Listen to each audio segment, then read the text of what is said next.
What's up, everybody? Welcome to Kinda Funny Games Daily for Friday, May 31st, 2019. I'm one of your hosts, Greg Miller, alongside the busiest lady in the industry, Andrea Renee. What's good, Greg? Not much. What's new or good with you? Well, no, actually, there's a whole bunch. Well, there's a whole bunch. Tell me everything. There's a lot that's happened since I've been gone, You went to London. Greg. You went to Spice Girls. I did.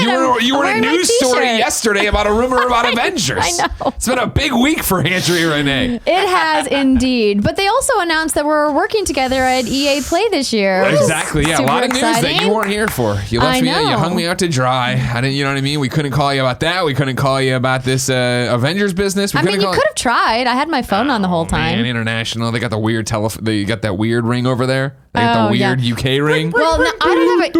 Like, what is this crap? I don't have a UK number though. I know it's when you go across the pond. That's what happens. Well, listen. It's been a very exciting week.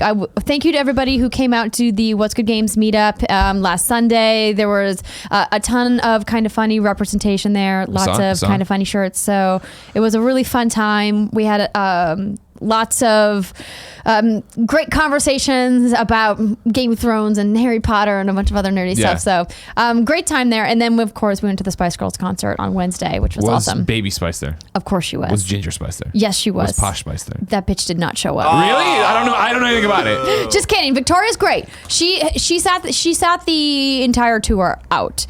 Her excuse was, I need to focus on my fashion line. And I was like, that's bad. That's a bad one. How many tour dates are there? Not that many. See, come on. Yeah, there's like 10 or something. So originally it was like just 6 dates, and then they sold them out, and so then they added additional dates. But they're all in Ireland and the UK, which is kind of a bummer, because if they came to the US, they would sell out all of their dates too. I just don't know why they wouldn't. They're embarrassed that they let us get away in the Revolutionary War. USA, everybody. Wow. When you see Gary Whitta, remind him, thank you, Barrett! USA! USA! USA! We did it. You always do 3, Barrett. All right. Just a heads up on chanting. That's okay, thank you. It's okay. I didn't know. No. It's your rookie year still. Don't worry. You're learning as you go. Okay. Kevin wouldn't have been able to do it. He would have been all dyslexic about it. Been like, hey, yes, you, what is going on? And then he would have ate something. Yes. And I can now officially confirm that, yes, I am working with Square Enix for a panel on I heard you stumbling around to get in here. Yell at me, Kev. Screencast is up next. You can officially confirm. Yes. Okay. That I am working with them on something.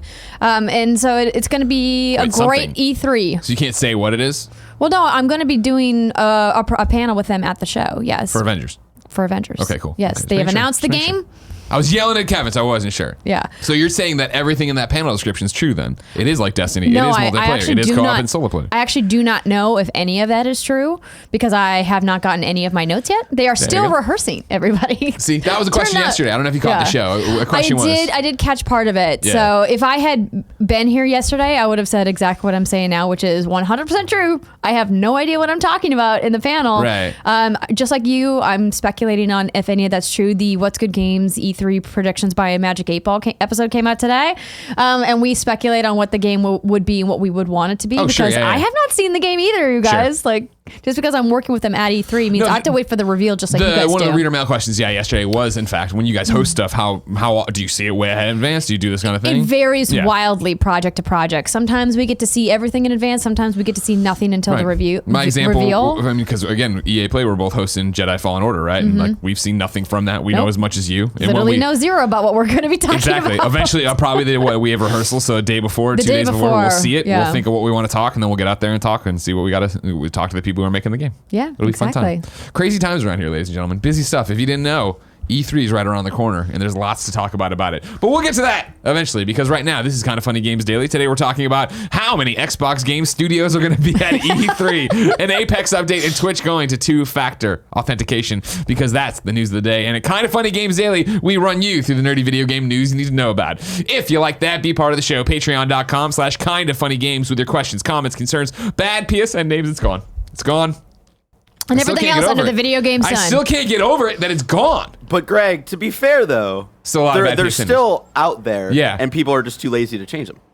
Very true. Not very true. too lazy. Maybe just trying to they've make you feel better. Maybe they've changed their mind and they've embraced their bad PSN He loves name. being Bong Ripper 69. That's what he wants to be. You know what I mean? Somebody wants He to, embraced right? the bong. You can watch us recorded live on twitch.tv/kindoffunnygames. If you're watching, you have a special job. Go to kindoffunny.com/you're wrong. Tell us what we screw up as we screw it up so we can set the entire record straight. For everybody watching later on youtube.com/kindoffunnygames, roosterteeth.com, and podcast services around the globe.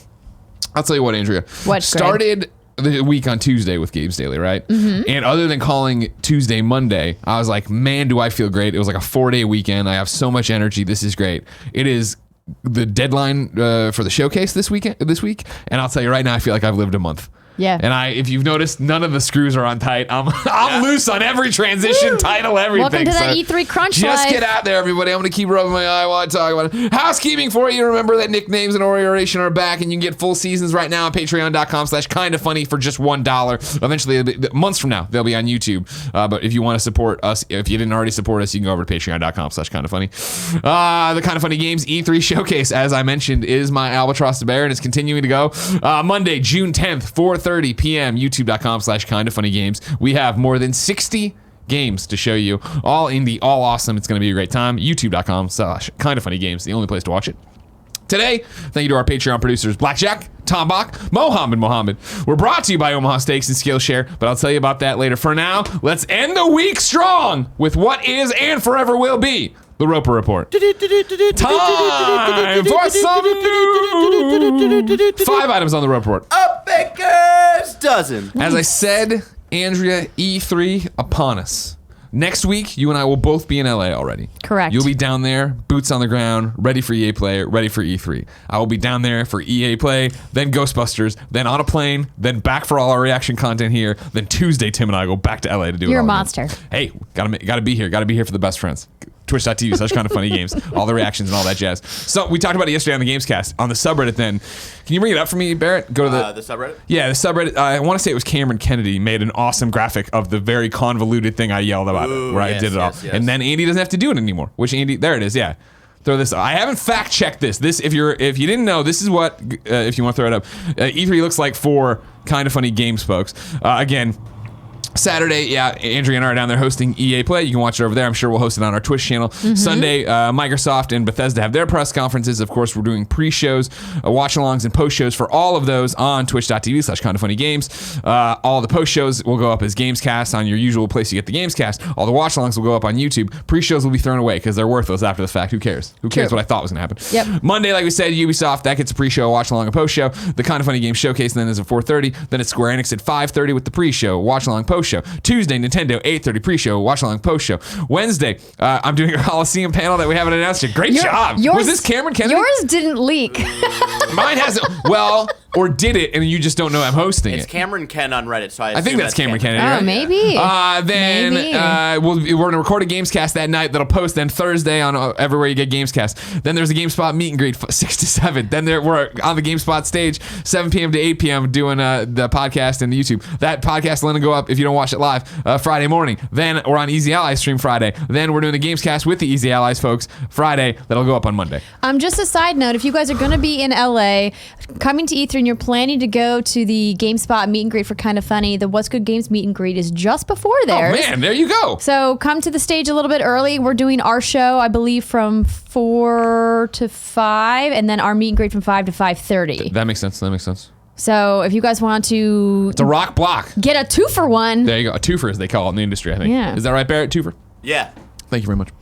Anyways, the point of all that was, of course, to pimp our stuff and let you know what we're doing, but also to let you know E3's right around the corner, and Phil Spencer is tweeting about it. Phil Spencer from Xbox tweets, just finishing our final E3 rehearsal here with the team in Redmond. Feel really good about the briefing. Lots to show. We have 14 Xbox Game Studios games in the show this year. More first-party games than we've ever had in the show. Fun times. #Xbox E3. Andrea, there's been rumors I have not seen an official confirmation, but plenty of rumors that it's a 2-hour conference from Xbox this year. Ooh. They're out there swinging for the fences. No Sony. This is theirs to freaking lose. They got to get out there. They got to be big. What does this tweet do for you? What does 2 hours of Xbox do for you? What is your prediction in terms of how Xbox is going to do this year? This isn't surprising to me that it's going to be that long of a show. Generally, the first-party platforms, with the exception of Nintendo, have very lengthy shows because they usually talk a little bit about platform stuff and in the game, and then third-party stuff as well, with a bigger focus on indies that we've seen over the last couple of years. I think this is very exciting. Obviously, all eyes are going to be on them for their announcement for what Xbox's next-gen plans are going to be. Do you expect to get that? Absolutely. Okay. At least some base-level details about what the cloud gaming is going to be. Cloud gaming, I think, is on a different level. Of Project xCloud, one of my predictions on the Gamescast yesterday, spoiler alert if you're not going to give us the whatever dollars on Patreon right now, is that I think they talk about the beta and give it a date and say signups are open now. I think I said July, that it'll be, you can actually get into the beta, signups are open right now or whatever. I think that's for sure happening. It's the thing I don't know how they're going to handle is Anaconda, is Scarlet, right? What the next boxes are going to be for them and how they want to talk about that. I would imagine they would do some kind of a tease about it because we have some preliminary tech details from Sony about PS5. Obviously, we had that big rollout of information from Stadia back at GDC. So they really, I think, are compelled to say at least something. Sure. I don't think we're going to get pricing. I don't think we're going to get full specs. I think that's going to happen next year. It's almost, I wonder if they're going to... tease, maybe a name? I wonder if they'll handle it like they did Xbox One X, Scorpio, right? Remember at what the E3 they did was just a silhouette of a box spinning around and then talking to developers about, oh man, well, it's going to be so much more powerful, so this is so great. And when they're talking about this and that, and it was like, we're talking about that next year, but we wanted to let you know that's where our heads are at right now and stuff like that. Absolutely. However, Miss Renee. Yes, Greg. BJ Bernardo writes into patreon.com/kindoffunnygames and says, hi, y'all. With Phil Spencer tweeting about how this year's E3 conference has the most third-party games ever. Parentheses, ain't that the case every year? It got me thinking about how all those studios are and what they have now. What can we expect from these studios at E3? Has there been enough time to grate, is what he says, a full trailer and a little gameplay? Or is it too soon for just a short trailer? How important do you think it is that those studios to show something, even with a new console, at least not till 2020? Thanks. And E3 is going to be exciting. BJ Bernardo. What are you expecting from these 14 first-party Xbox Studios games and whatnots and things? I'll leave the question. What are you expecting from a broad stroke? I expect teasers from most of these. I don't expect full rollouts from all of them. So obviously we know we're going to get a deep dive into Gears of War. That game is slated to come out later this fall. We've got some, preliminary information about what Minecraft is working on. We always hear from Moyang, at E3 from Microsoft. Sure. I think Ninja Theory, we'll maybe get a short trailer from them. It's time for another main entry in the Forza series. So did they confirm that it was a Forza Horizon game? I don't know. I don't think so. Kindoffunny.com/you're on. I thought that they were going to be publicly, or is they mean the rumor? Well, I mean, I guess because I would be surprised if we heard from both Playground and from Turn 10. Unless they're talking about DLC for the Forza Horizon. Right. The previous one that came out last year. So, I mean, it's interesting, right? So, it's Phil's time for the next Forza, yeah. We have 14 Xbox Game Studios games in the show this year. When you go to Wikipedia and bring in the 14 from there, right? It's Compulsion Games, We Happy Few. I wouldn't be surprised if what we get there is more from We Happy Few. Not a new game. DLC, here's what we're doing in the world. Something's happening, right? Coalition, as you said, Gears of War already confirmed, ready to go. Mojang, Minecraft, another easy one of here's what's going on. They had just announced the more Minecraft stuff they had done a little while ago when they were talking about all the crazy Minecraft announcements. Ninja Theory is an interesting one, yeah, because okay, where are they at with their next thing? I think you get a teaser trailer, something very short, very simple, maybe, just teasing a new character, teasing a new setting, giving their name to it, putting it on there. Playground Games, Forza, of course. Rare comes out. What's Rare going to have this time around, right? Is it just more Sea of Thieves stuff? Well, we'll see something for Sea of Thieves, I would imagine, since it's a giant live service game for them, but we'll also probably see Battletoads at E3 this year. Since it was teased, 343, we know we're going to see something from Halo Infinite. Yeah, of course. I don't know what we would see potentially from In Exile. the casual games, like who knows? I mean, sure, bring In Exile is one of the more interesting one, right? You know? In Exile, I think, is one of the more interesting ones of what you could get out of them in Right. terms of like, cool, what is the one you have? Right. Like Wasteland 3, right, is something they'd worked on. For Obsidian, I guess Wasteland 3 is what you're going to see, right? Because that's supposed to come out in 2019. I have not followed anything about that Me game. neither. This is Full strictly stop. clicking off of Wikipedia on that one. Obsidian will definitely see something from the Outer Worlds. Exactly, and that's Right. the most important thing, right? Is that Phil says here we have 14 Xbox Game Studio games in the show this year. He's not saying 14 Xbox first party exclusives. He's not saying 14 brand new games to announce. He's just saying there's going to be there. Not to mention that if we go into this, it could easily any one of these people could be Obsidian. Looking at them, Ninja Theory to that extent, you could be seeing 2 games from them. Not Ninja Theory, but probably Obsidian. You could see. All right, cool. Yeah, you already know that the Outer Worlds is almost done. That everybody loves it. We also have this other project we're doing that is an Xbox exclusive. That is right here. The Initiative is the one that I think we might not see anything from, because from what I've heard, the rumblings around the industry are that they're still in the staffing phase. Yeah. That they might have some R&D going and some plans underway and maybe some early stage development, but that it's such a new studio that I doubt we would see a teaser from them. Maybe we get like a title potentially. Yeah, but even that I could see it being like, here's a studio diary kind of thing, right? And I forget who's the guy who heads up the initiative now. Thank you very much. But because he moved, it doesn't matter. But him doing the video of like, hey everybody, this is the initiative, and like the slow pans of the office and their logos and all this stuff, and people working on something at a desk or whatever, and like, we're excited to be bringing this. We're excited for the future. We're excited for Daryl Gallagher. There you go. Of what Xbox has got coming next, and go that way. We asked that you're wrong for this. I'm bringing this stuff. Borzen says Turn 10 is not working on Forza 8 at all, and there seems to be no 2019 Forza game confirmed at all. Sources this article. He goes to the Drive, and then Did they publicly say they're not working on Forza 8? I can open up the Drive article here for you.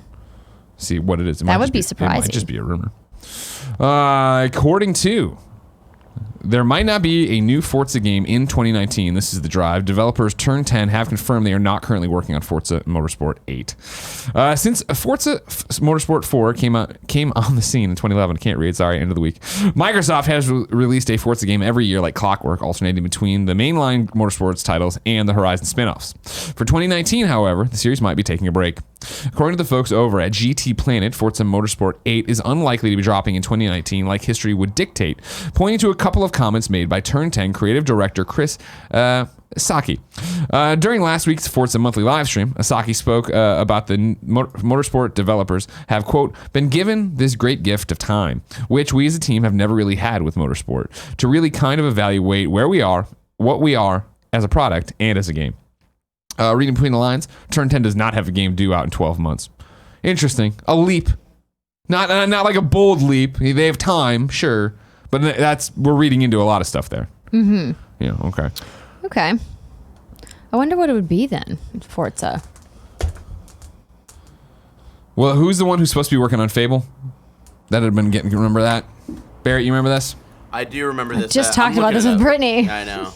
And we were talking about it yesterday, too. Well, yesterday we were talking that their Playground Games was the one who's rumored to do it. I'm looking at a Games Radar article. Fable 4 is happening. It's story focused and everything else we know so far. This is from 22 days ago. And yeah, the rumor was that Playground was working on it. And that was their changeover.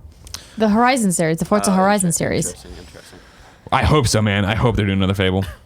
I loved Fable. Xbox needs an RPG in their stable that's exclusive. Right. They need that back. What they should do, you know what I mean? Get THQ Nordic on the hook. Kingdoms of Amalur. Come on, dude, let's go.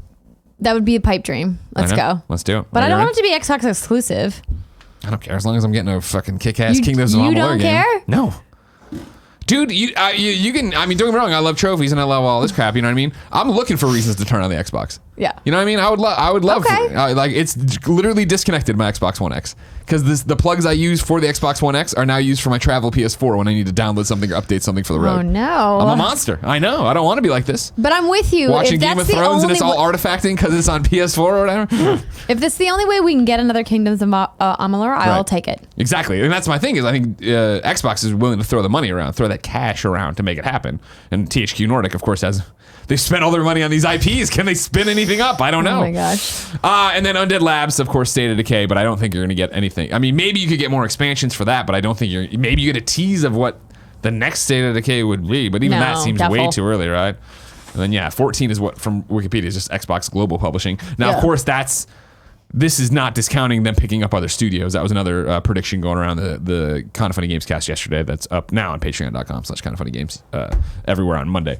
That they could be picking up new studios and bringing them into the fold, and that's where the 14 games come from. However, I digress. Now that we've given you a base level understanding of what's going on and where titles are, even for ourselves as we re-educate ourselves, BJ's question was, how important is this? I think it's incredibly important.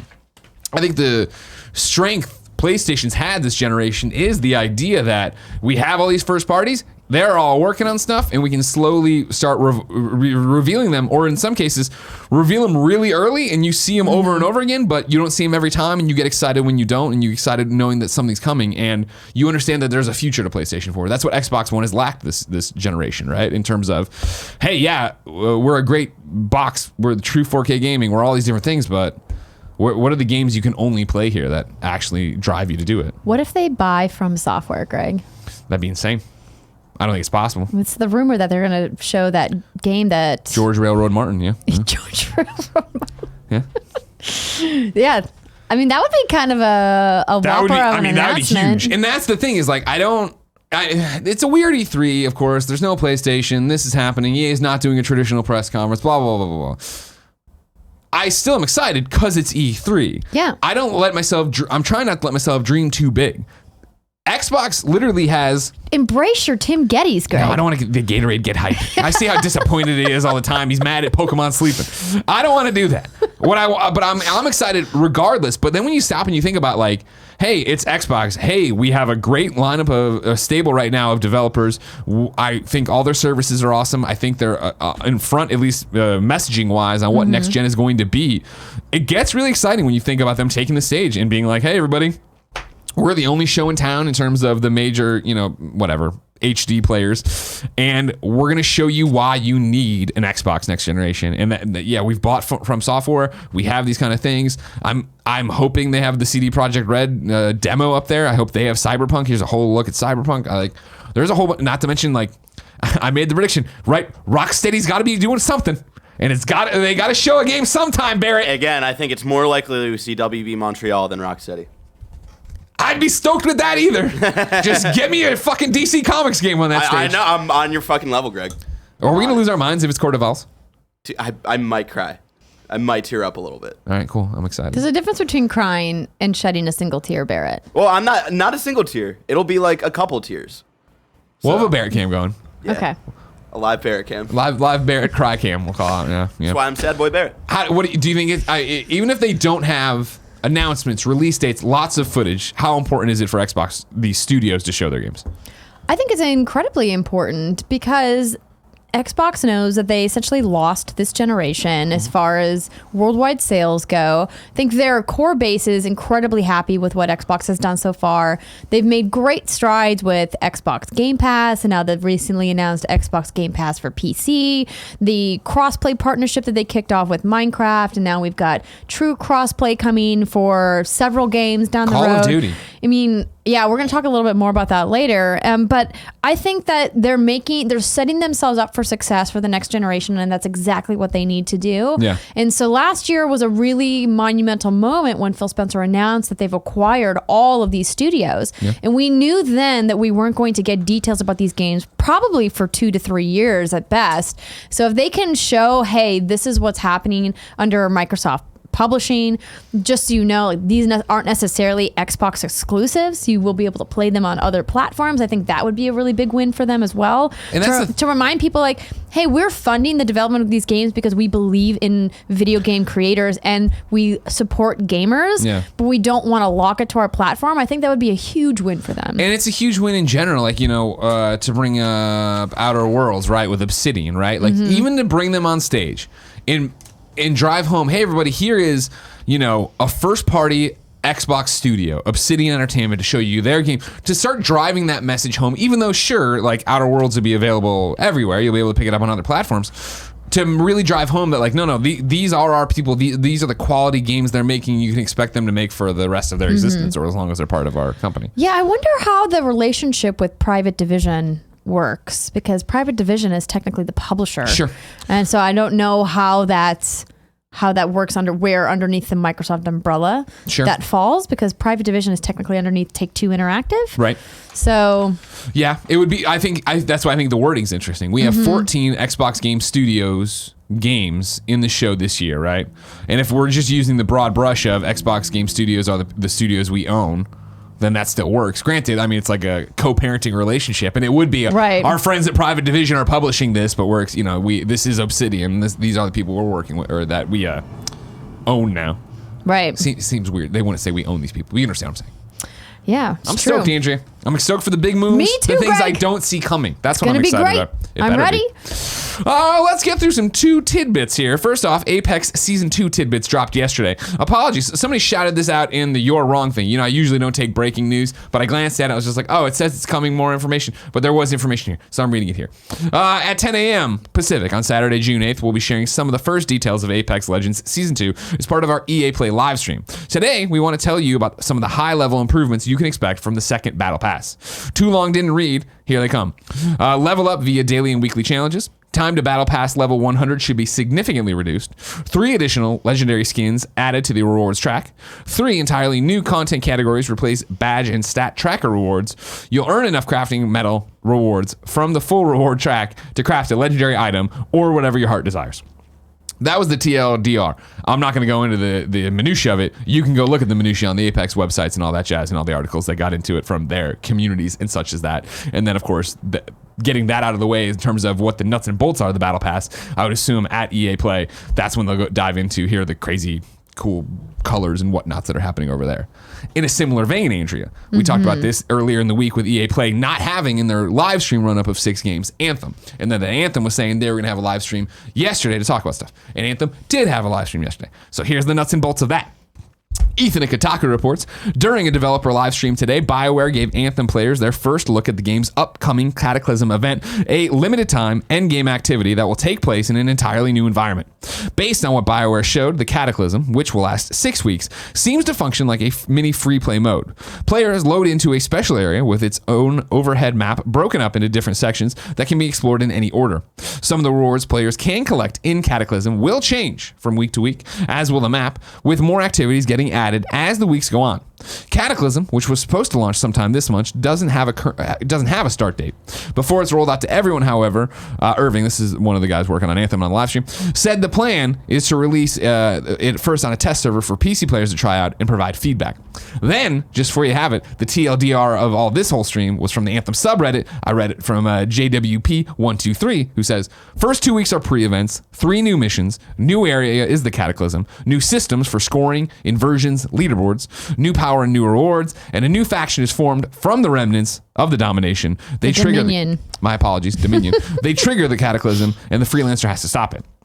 And then if that wasn't enough for you, an update 1.20 dropped yesterday. Jordan Rami at GameSpot reports, most of the update is geared towards quality of life changes and bug fixes. However, the update makes improvements to Anthem's features, creatures, and javelins. The feature changes are minor. 3 Emerald Abyss legendary missions have been added, for example, and you can now fast travel to Striders while in free play. For enemies, Dominion Storm, Frost Brutes, Scar Hunters, and Scar Grenadiers. Grenadiers, right? Grenadiers. Why did Grenadiers? It doesn't make...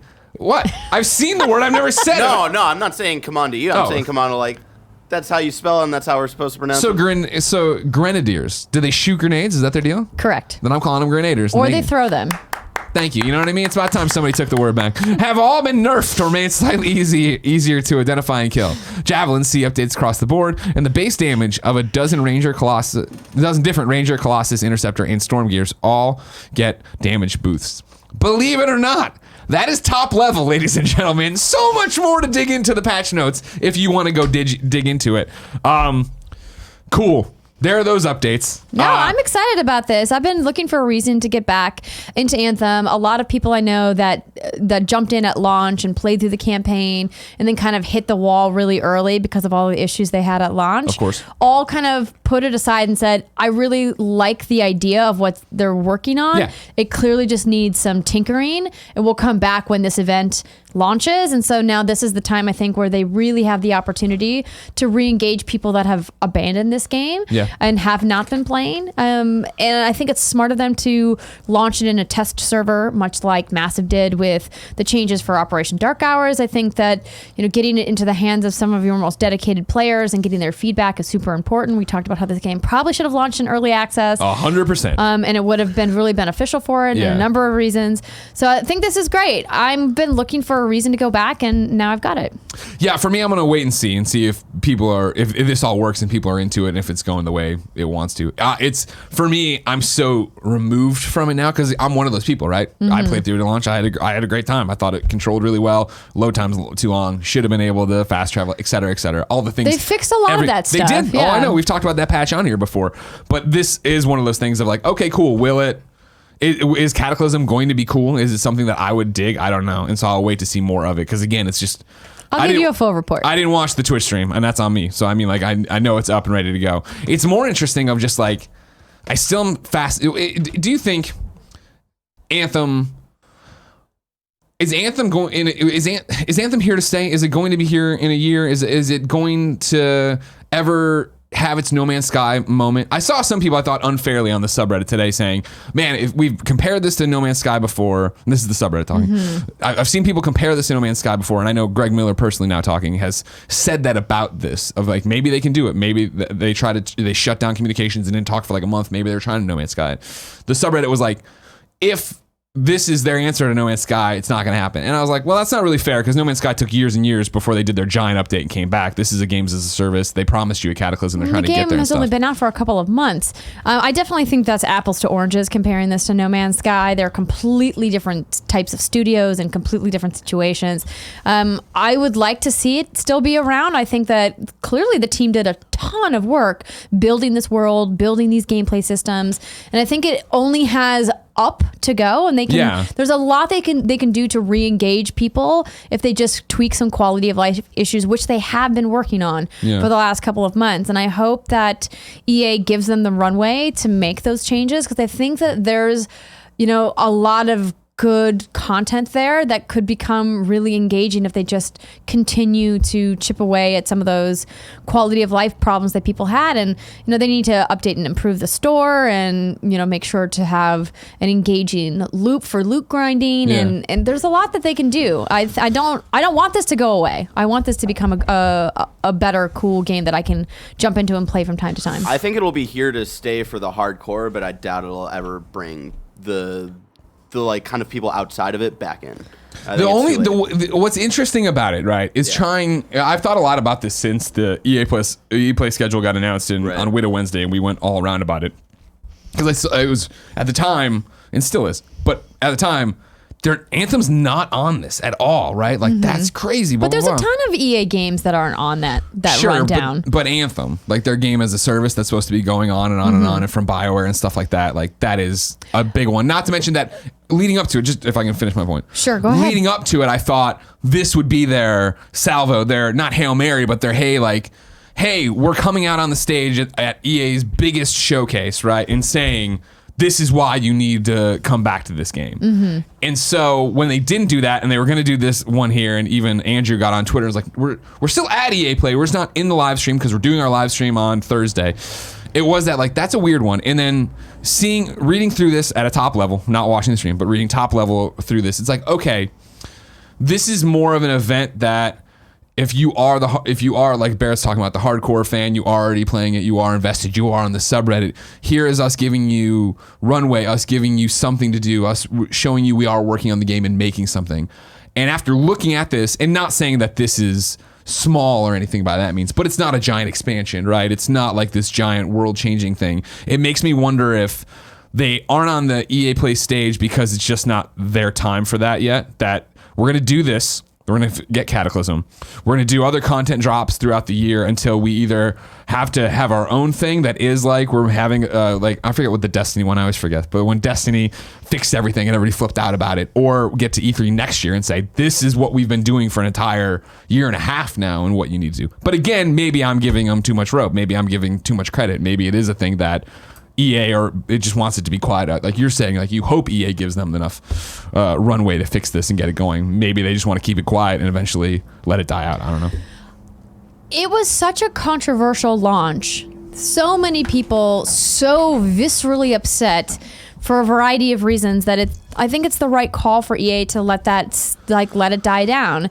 I know it's been a couple of months, but I feel like anytime we bring up Anthem, it like triggers people in this unspeakable way that I just do not understand why people get so upset about it.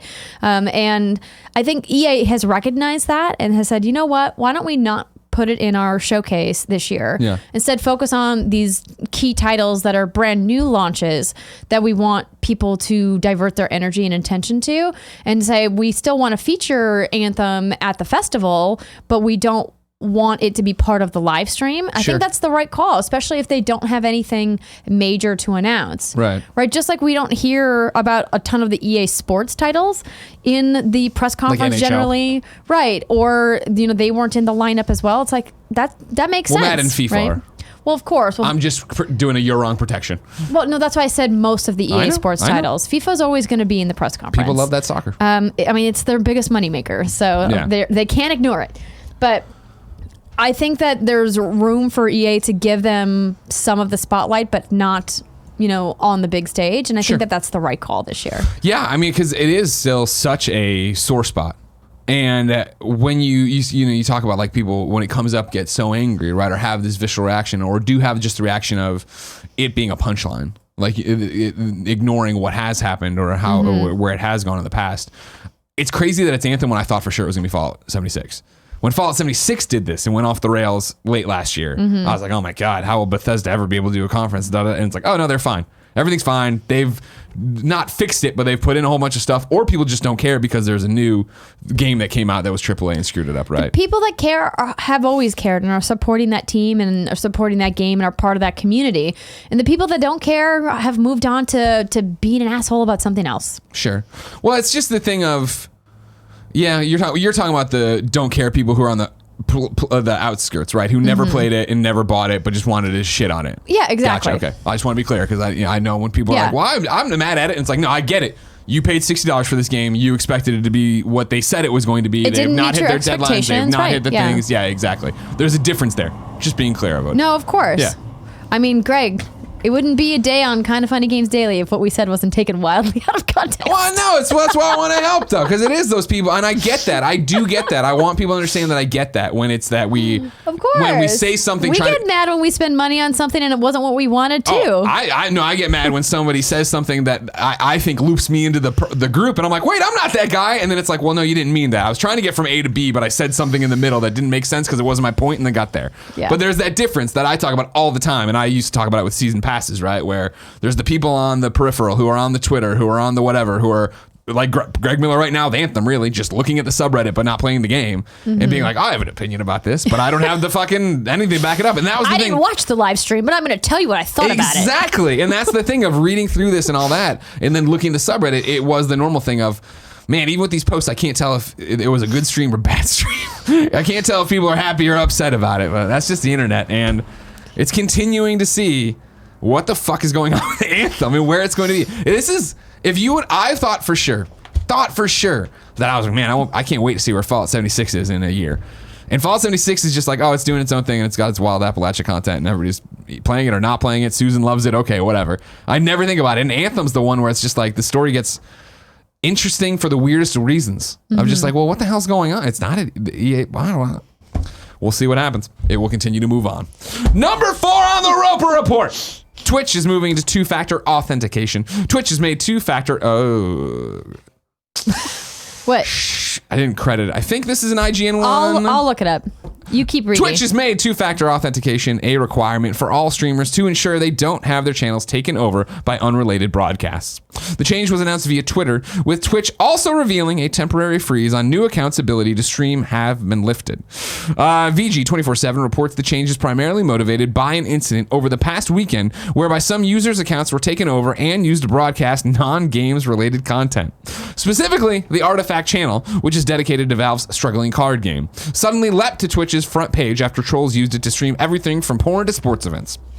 Did you see this happen over the weekend, or were you disconnected enough from the internet? I was not paying attention to porn being streamed on Twitch. Well, as somebody who pays attention to Gary Whitta was paying attention to it and was giving me quite a few updates on Twitter as to who was doing what on Artifact. You know what? It might be gamesindustry.biz. It might have been a gamesindustry.biz one. We'll get to that on that. Somebody will Google it and figure it out for me. I Google it and I can't find it. Yeah, same. Google the first paragraph, the first sentence. Twitch has made two-factor authentication. Put that in there. I literally did, and there's there's a bazillion things that came up. Okay. I'm looking. Hold on. I was yelling at Barrett, not you. You're hosting a show with me.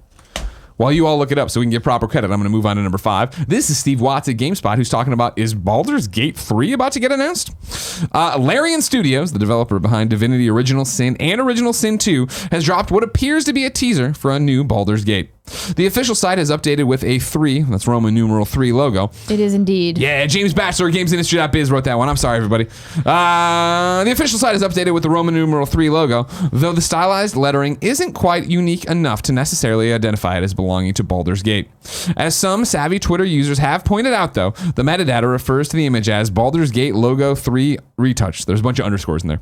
It's possible this wasn't meant to be seen and is something of an inside joke, but it could also mean the studio's bringing Baldur's Gate back. The timing of this tease could suggest that the studio is preparing a reveal at E3 2019. The series has been relatively quiet recently. An enhanced edition port of the original Baldur's Gate was released in 2013, and a new expansion was released in 2016 under Atari and the Canadian publisher Beamdog. The last numbered Baldur's Gate released in 2000, developed by BioWare. I never played Baldur's Gate. I did not either. I had to for IGN. I had to play like 20 hours of it, and those are definitely not my type of games. So that was definitely a fun trek. Hey man, that. Fun job. Yeah. Are you saying you did not enjoy your time with Baldur's Gate? Yeah, definitely not a game for me.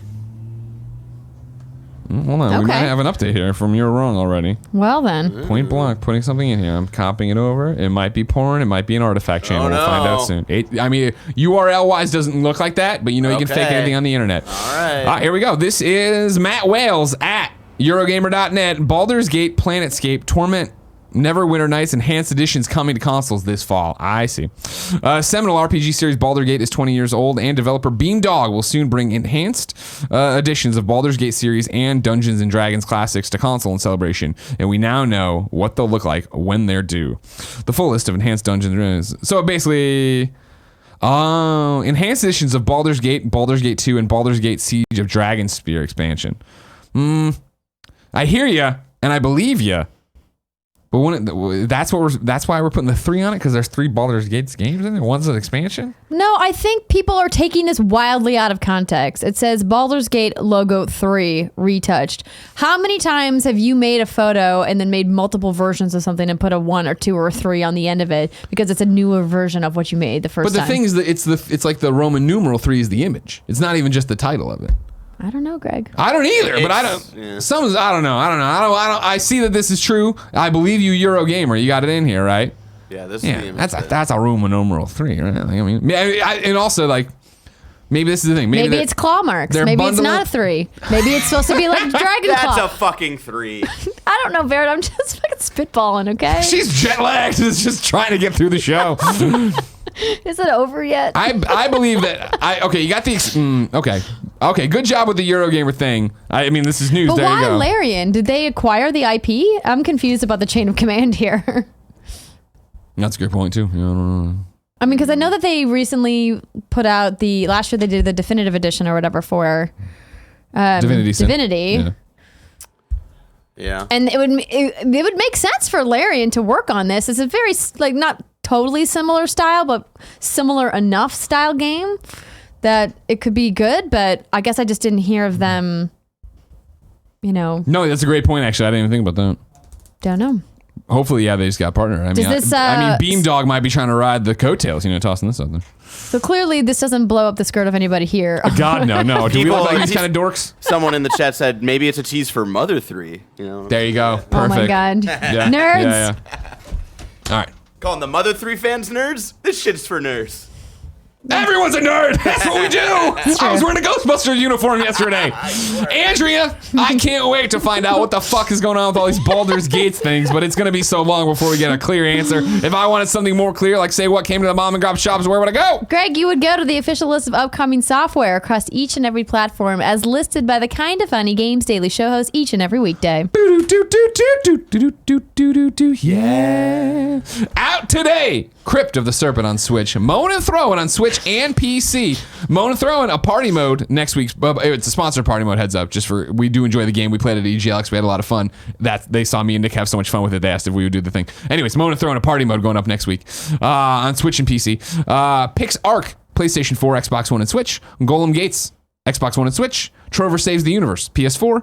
Steam. Right. Dude, it's such a funny game. Yeah, I can't wait to play it. If you want to have a good laugh, pick up Trover It's Saves the VR, right? It's Universe. PSVR. Yes, so it's available on PSVR and it's also available on regular 2D. Okay. PS4. I was like, Barrett asked for a code today, and I was like, Barrett doesn't have a PlayStation VR. No, but I learned last night listening to Podcast Beyond that you can play it regularly on PS4. You can. What an informative show. I will say, and Squanch Games did provide me with a code for the game. Nice. I think it's better in VR because it's clearly designed I for don't have VR, that but option it's at still home, super funny if you play it out of VR. Play the VR, though. You know what I mean? Take the VR home. Play some VR. Have some fun. That seems like a lot of work. It's not that much work. It's fun. Come to my house. Jen will make you dinner. That also seems like a lot of That is my work. It's not like she's not busy right before E3. I know. Jesus. SteamWorld Quest, Hand of Gilgamesh, PC and Mac. Super Arcade Soccer on Switch. Warlock's Tower on Switch. Watermelon Party on Switch. Moonrise Fall on PC. Beat Your Meat on PC. Final Adventure on PC. Ports of Call Classic on PC. Four Kings, One War on Barrett. Steam, PC, Mac, and VR. Beat Your Meat Simulator. See, you're So it's a giant pig holding mallet is that a there, hammer? looks like. Yeah. This looks like a party mode game. Beat Your Meat. It's got a little sausage in the logo. It looks There you like go, raw see? meat in these numbers countdown. Bacon. Yeah, so they got these these little man. mallets. Oh, they're meat Little man. tenderizers. I get it. Oh, so basically, there's got four little pigs running around this arena. They're each holding a giant meat tenderizer. So, that double-sided hammer with little spikes on each side. And essentially, this looks like is this like a four-player? Yeah, it looks like competitive four-player. I'm sure you can break into teams of two, probably. This looks like a party mode. This does look like a party definitely mode. looks Send it to Andy. Is Andy here? Who fucking cares? They're just like little Andy's never pigs here. in little outfits with giant meat tenderizers. New dates for you. Verlet Swing is coming to Switch, PS4, Xbox One on June 11th and 12th. That's for NA and EU. And then June 14th for Switch and Xbox One. This Google search is the best. A watermelon Party game. Who knew there were so many long games for watermelon? She, the Light Bearer, is coming to Nintendo Switch on June 6, 2019. It Lurks Below is actually out. I don't know. This shouldn't have been here. Sorry. It Lurks Below is out right now on Steam. Seth Macy at IGN reports the final 10 games in the Mega Drive Mini, the Japanese edition of the Genesis Mini, are being announced live on June 4th. If past announcements are any indication, we should learn the identity of the final 10 Sega Genesis mini games shortly after. And then Cadence of Hyrule, the rhythm game that combines Crypt of the Necrodancer gameplay with The Legend of Zelda's look and tunes, is coming to Nintendo Switch sometime in June. This is from Polygon, by the way. Thank you very much. That release window and a new sneak peek at the game comes from Nintendo Japan's YouTube channel. There's about a minute of gameplay in this new footage, including Link and Zelda battling moblins, dark nuts, and other monsters in rhythmic combat. Interesting. Hell I love me a good moblin. Hate But those I really moblins. enjoy Dark Knight. Time for reader mail, but first I'll tell you about our sponsors. Let's start with Omaha Steaks. This Father's Day, give Dad a gift packed with the Omaha Steaks he craves. Go to omahasteaks.com and enter the code KFGames in the search bar for 74% off the Father's Day Steak Fix gift package. A $235 value now for only $59.99. Order and you'll get 2 tender filet mignons, 2 bold top sirloins, 2 savory pork chops, 4 Omaha steak burgers, 4 massive gourmet jumbo franks, 4 crispy chicken fried steaks, all beef meatballs, 4 premium chicken breasts, 4 caramel apples heartless for dessert, a packet of Omaha Steaks season. I don't know if that's how you pronounce packet, but I said it. Signature seasoning, and you get 4 extra Omaha Steaks burgers for free. Give this amazing package as a gift for dad, or stock up for an incredible summer of grilling, all for 74% off. Omaha Steaks delivers 100% guaranteed world-class steaks, burgers, franks, and more. Order with confidence from America's original butcher. Again, order now, and you can get this exclusive Omaha Steaks Father Day Steak Fix package valued at $235 for just $59.99. Just go to omahasteaks.com and type in the code KFGames in the search bar. Don't wait, this offer ends soon. Go to omahasteaks.com, type KF Games in the search bar, and get the Father's Day Steak Fix gift package today. Next up, it's Skillshare. Skillshare is an online learning community for creators with more than 25,000 classes in design, business, and more.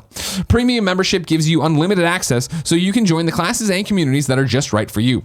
Whether you want to fuel your curiosity, creativity, or even career, Skillshare is the perfect place to keep you learning and thriving. Tim and Nick use it, of course, to learn how to do all sorts of different stuff for Kind of Funny, like graphics packages and the video things they use for Kind of Funny that I don't understand. Skillshare is also super affordable, and the annual subscription is less than $10 a month. Join more than 7 million creators learning with Skillshare. The first 500 of my subscribers use the link in the description will get a 2-month free trial. The first 500 people to sign up and it will receive a 2-month trial for free. Just go to youtube.com/kindoffunnygames, click on this episode of KFGD, and you can get the link there. Andrea? Yes, Greg. Let's start with Constantine. Let's do it. Constantine writes into patreon.com/kindoffunnygames and says, "Hi, Greg and Andrea. What do you predict the critical reception to the Modern Warfare reboot will be compared to its sales? Given the direction of their single-player campaign, I can see this being reviewed at a 9/9.5 if they nail their vision, but I can also see it getting blasted by critics if it comes off as shocking or edgy but without substance. That being said, Infinity Ward hasn't detailed much about the multiplayer, which has been the selling point for Call of Duty games recently. Parentheses, they did just announce the game, so they might be waiting for E3 in parentheses. Are they hoping that a unique, high-impact campaign will bring back some lapsed players? Are there enough of those lapsed players to meet the sales expectations set by Activision/Infinity Ward? I'm all for this type of campaign, but it's personally made me interested in a... I'm all for this type of campaign. It's personally made me interested in a Call of Duty campaign for the first time since Modern Warfare 3. Constantine." Andrea. Yes. Yesterday, Call of Duty Modern Warfare was revealed. Yes, the embargo lifted. I was able to go into detail about what we saw at Judges Week. I heard. I listened to the segment. It's definitely a much different Call of Duty campaign. Absolutely. The thing that I tweeted was that it felt very visceral, very disturbing, and a little bit emotional. And so thank you for detailing exactly what we got to see in the demo. The thing that that kind of stuck out to me when I was processing everything after we watched these demos was that it feels like they're taking it in a direction like Spec Ops: The Line, which was a pretty well-received game several years ago, but it was also very controversial, right? And even they didn't quite nail it, right? But I think that people are kind of hankering for that kind of experience that kind of merges this fantasy and reality. But I think it's a very precarious situation to be in. Razor's Edge. Yes. And this idea that, you were talking about, it's maybe simulating what a live leak video would look like.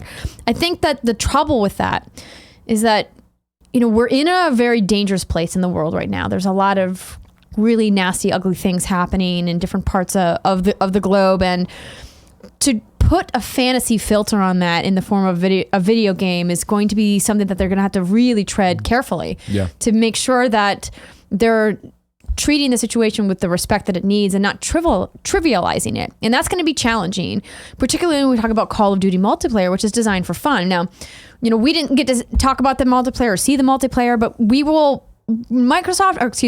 never talks about multiplayer for Call of Duty at E3 anyway. That typically comes in a specific multiplayer reveal later in the summer, usually around August. At least that's what we've seen over the last several years, that they'll debut the campaign and the details about the campaign around E3 in May leading up to it, and then we'll get all the multiplayer stuff down the road. So, let's just put multiplayer aside. What we saw was incredibly impactful and powerful for a variety of reasons. And I think that if they can nail it, it does have the opportunity to hit critical success. But I think it's going to be incredibly mixed reviews because there's always going to be people who are going to take the side of you shouldn't fantasize this type of violence. It makes it feel like it's okay to take on the role of some of these shooters and to kill these people in a game. And I think that's the tough part about when we talk about the argument with video game violence, and the reason why so many people in our industry have really hand-waved the violence that is in video games is because it's always been dubbed fantasy. I have a weird laser gun and I'm shooting an alien race and it's just for me to blow off steam. It's clearly not meant to simulate real world violence. And when you look at what Call of Duty is doing this year with Modern Warfare, can you make that argument? You can't. I mean, it's literally ripped from the headlines, talking about a terrorist attack in London and seeing these freedom fighters, in some undisclosed Middle Eastern country that's in the news all the time. It's going to be incredibly challenging for them to toe the line between something that's making a statement and something that's over the line. Yeah. You said it incredibly well. I mean, that's the challenge they have, right? The 2 bits we saw of, well, I guess 3 if you count the actual cutscene of the, the London attack, then the retaliation of taking down the terrorist cell, and then the flashback of being the kid and getting out of it. The one thing that gives me belief they're going to nail it, outside of, I mean, I've known Taylor for years, what his official title is studio narrative director, right? He used to work at Naughty Dog. I've known him for years through covering Uncharted and stuff like that. It's the idea. All 3 of those had such weight to them. And as long as the sections that are still to come that we don't know, that when we go play, don't lose that weight, right? As long as you don't get into one of the situations where you're around the corner waiting to go around and you get the deacon for St. John from fucking Days Gone of like, all right, you motherfucker, you want to fucking come on? And like, granted, that could be a real reaction somebody would have or whatever in this kind of scenario. But if it's those other scenarios we've seen so far, that would have been so off-putting and so out of the blue and so not what was happening. If they can keep the weight there, if they can fight as you'd assume they would, fight the urge of traditional Call of Duties or Call of Duties of the past to really open it up and make it into this bombastic explosions, this, that, power fantasy. At no point from what we saw, and granted we didn't play, at no point from what we saw did I see the power fantasy of being these things, right? Infiltrating the house in the night vision, taking out those people was solemn. It was muted. It was uncomfortable. We're here to do a job and we're here to do this and we don't want to get caught. I don't want to kill the wrong person either. Right. And then obviously when you're the kids didn't feel like we got this. They weren't like, it wasn't like laugh out loud, they're doing jump kicks off the wall. It was very much like go through the ground, get around these things, hide. And if they can keep that weight, then there's something to it. Yeah, I think that's that's obviously going to be the challenge. There was a couple of key moments that really hit me in those demos. There was a moment where the special ops team is moving, really silently through this terrorist cell apartment in London, systematically killing everybody in the house, and then you hear this baby cry, right? Yeah. And like your heart just drops to go be like, please don't do it. Please don't do it, right? And thankfully they didn't. Yeah, of course. There's going to be, I think, a lot of those moments. And even in that scene where we see these 2 young kids, you had the Russian soldiers. I mean, those Russian soldiers are mowing down, women, children, unarmed civilians. And it's going to be really hard for a lot of people to play this game. Yeah. And I think that's what Infinity Ward is going for. I think they want to have an impact and they want to say, hey, we don't want to make this what you call this power fantasy. Sure. But then I go, well, then what's the rest of the game going to be? Is it all going to be these kind of more quiet tactical moments? And if so, like, is that deviating too far from what Call of Duty is in order for it to tie back? And then moreover, once we get details about the multiplayer, how are you going to narratively connect those things together to say, we really wanted to give you this impactful, heavy story, but over here, you can play the tier 1 operators or the freedom fighters, you can just mow each other down. It's like, there's going to be such a dissonance there. It's going to be really interesting to see how they balance that going forward. And that's to the question here from Constanine. It is the idea that they can't fuck one thing up. They can't have a misstep in there because everyone's going to be playing this game looking for, and I'm talking about critically looking at this game for them to fuck it up. And so if they even miss it, but tonally for a second or two, a mission, that's going to be a huge issue for them when they put it out there. But what I thought was really intriguing about the presentation we saw, just kind of pivoting a little bit away from the narrative, is that obviously they have these guys that are leading the narrative team, which was fantastic, and I assume we're going to hear more from them at E3. Yeah, you assume. And what I really love is that in that presentation, I know you mentioned it with the sound design, we got to see really the benefit of Call of Duty being the #1 entertainment property in the world for the last several years running.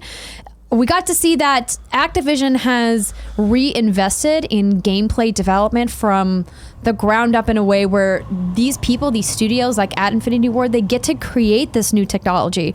Like hearing from Joel, who's the studio art director, talk about the photogrammetry tech that they've put inside the game and how they really are trying to make it look as real as possible. This photorealism really pushing the boundaries. Talking about the microtiling, you mentioned scanning in cars, talking about the performance capture with the art direction and the rendering that they're doing to really make these soldiers look like true people. And they are. Like there was that one moment where they showed this body laying on the ground and how they talked about the people in this. Those are actually real photos of people from the studio simulating bodies on the ground. It's like that kind of reinvestment in the tech of what video games can do is something that I think Activision has always taken very seriously, and why people love the Call of Duty campaigns because they feel so cinematic. And that's the thing about it. I think you nail it right. And cinematic and this power fantasy and the weight and the realism. I think for years with Call of Duty and other games, it has been man, look at how real it looks. Look at all these different things, blah, blah, blah.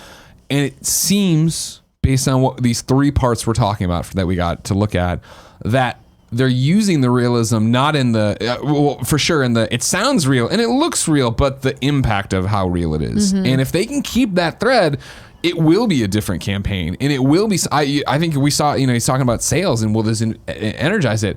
I saw him just casually on my normal feed of Twitter, a lot of people being like, I haven't played a Call of Duty, or I haven't bought a Call of Duty in a long time. I think I'm going to try this one out. This looks like something, because it's different and it is interesting, and it's not the power fantasy of running through with these futuristic weapons, shooting all stuff, getting into my Space Harrier and shooting out and like, that was more what you're talking about of like, this is just the rock'em sock'em good time of having a gun and shooting shit. Whereas this one, I think, is trying to make you actually not want to shoot your bullets in certain situations. From what we've seen, maybe it'll all be out the window by the time we get there. Yeah. But then you bring up the great point of multiplayer, because they did say yesterday, right, that this is a unified experience where the story and the co-op and the multiplayer are all meant to be in the same world universe, like feel. And so, how do you bring that over, and does it matter in that regard, in that respect, when you get there? Because there are so many people that Call of Duty is multiplayer to them. They never play the campaign. Correct. And so I would say the vast majority of people, that's the case. And that's the thing, to your question here, Constanine, right, is the idea that if there's a group that's just out there to play it for multiplayer, then why not do something totally different with the single player and get headlines and hopefully critical acclaim and all these different things to bring in people who will never touch the multiplayer, but here I have to play this campaign, right? Saw like even with Titanfall 2, right, where people are like, that was the first time in a long time where you're like, dude, this shooter's campaign is awesome. You need to play it. It doesn't even care if you never play multiplayer. It will be fascinating to see. I hope we get to see more at E3. Probably a shoo-in for the Xbox conference, you assume, right? Where else are they going to go? No, they're still partnered with PlayStation. So where are they going to show it then? What are they going to do? PC conference? Nowhere? Barrett, they got to show something, don't they? Nothing. I mean, they've traditionally, put out their own trailers and stuff ahead of E3. Yes, they have been on the PlayStation show. I mean, we don't know that there's not going to be another state of play before E3. Ooh. Or right after. Right? We don't know. We don't know. You're right. I just assumed since they dropped the trailer for Modern Warfare yesterday that somewhere at E3 we'd get hey everybody, we're Activision. Let's play through one of the sections we've talked about, right? I would assume that as well, but I would put my money that you would not see them on the Xbox stage, because I believe they're still in their marketing contract with PlayStation. That leaves one stage left that could take you guys. The Kind of Funny Game Showcase. Hit me up, Activision. What are you going to do? Hey, everybody. We have 60-some indies and Call of Duty. Let's add that onto your plate last second. Yeah. Yeah, exactly. Hey, everybody. Here are all these fun indies where you're bopping mushrooms in the head or whatever the fuck's going on. All these weird games are all colorful and cute. And then let's slow it down for a second and go night vision goggles through killing all these terrorists. Yikes. Ladies and gentlemen, it's time to squad up. This is where one of you writes in to patreon.com/kindafunnygames. Give me your name, username, place you want to play games in. You know how this works. We just want to make people play stuff together. James G writes in and needs help on Twitter. His Twitter is JaymezGee. James says, Greg said it best on yesterday's show. The Kind of Funny Best Friends wished Patapon remastered into existence. The Kind of Funny Best Friends wished Ghostbusters remastered into existence. And now the Kind of Funny Best Friends can wish 50 Cent Blood on the Sand remastered into existence. Please, God, no. Oh my God, no. We all know that THQ Nordic are crazy in the best way possible. They have bought over 200 pre-existing IP. Blood in the Sand was a 2009 THQ classic, 10 years old now, so what better time to bring it back? All I can 10-year ask is that anniversary. people nicely and politely head over to Twitter and kindly request THQ Nordic to consider a remaster. If they see it, just who knows? If they remastered something as obscure as Baja Edge of Control, surely this isn't too ridiculous to ask. Worth a try. Keep up the great work. Kinda funny fan. They're not allowed to Smiley do that emoji. until I get my fucking SpongeBob SquarePants Battle for Bikini Bottom remaster. What? Yes. You're a monster. 3 years No, old. that's a legit like fun 3D platformer game. Yeah, I'm not the only one who says that. There's a lot of people out there. It's time for kindoffunny.com/you're wrong. This is where folks watching live on Twitch go to tell us what we screwed up as we screwed up. Lots of Larian Studio stuff going on in here. Okay. Lord of Pwn seems to have the way he says, I guess Larian Studios later denied they bought the IP because he was going back and forth. He's got an article here from WCCF Tech. But of course you don't need an IP to work on it. Also true. You